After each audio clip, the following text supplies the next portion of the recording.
దేవతల యొక్క దర్శనాన్ని కూడా పొందగలడు నర్మదా ఒడ్డున అంటారు. అందుకే నర్మదా తీరంకి వెడితే ఇంతమంది దేవతలు తొక్కిన గడ్డని తొక్కుతాడు అని.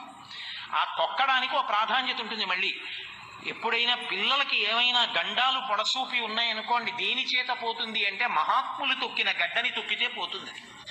అందుకే యశోద భాగవతంలో ఒక మాట అంటుంది, గత జన్మంబుల నేమి చేసితిమో యాగశ్రేణులు ఏమేమి చేసితిమో ఎవ్వరికేమి పెట్టితిమో ఏ సిద్ధాశ్రమమునం త్రొక్కితిమో ఏ పుణ్యారతిని పొద్దుపుచ్చితిమో ఇప్పుడు చూడగంటి మిజటన్ కృష్ణార్భకున్ నిర్భయున్ అంటుంది.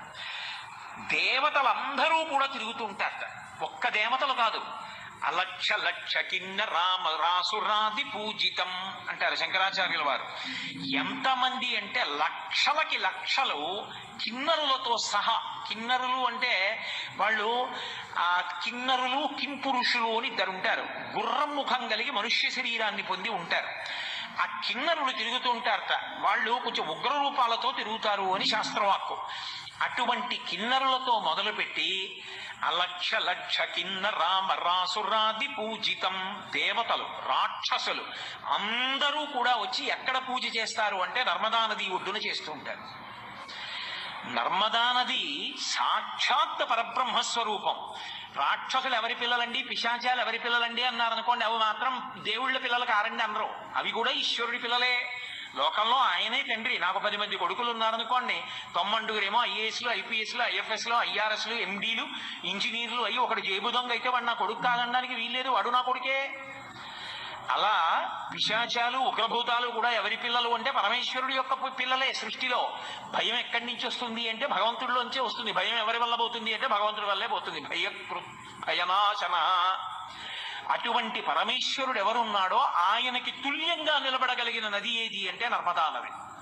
అందుకే అలక్ష లక్ష కిన్న రామ రాసురాది పూజితం సులక్ష నీర తీర లక్ష ధీరపక్షి పూజితం.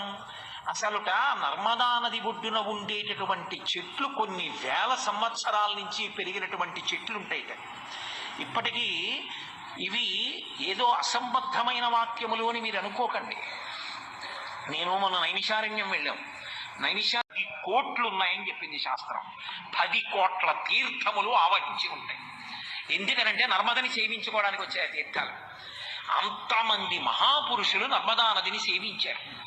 కాబట్టి అన్ని వేల సంవత్సరముల నాటి వృక్షములు పెరిగిపోతేట ఆ కొమ్మల మీద గూళ్ళు కట్టుకుని ధీర లక్షపక్షి పూజితం. సాయంకాలం అయ్యేటప్పటికీ ఆ నర్మదా నది తీరంలో నడుస్తుంటే కొన్ని లక్షల పక్షులు వచ్చి ఆ చెట్లని ఆశ్రయించి కూతలు కూస్తుంటాయి.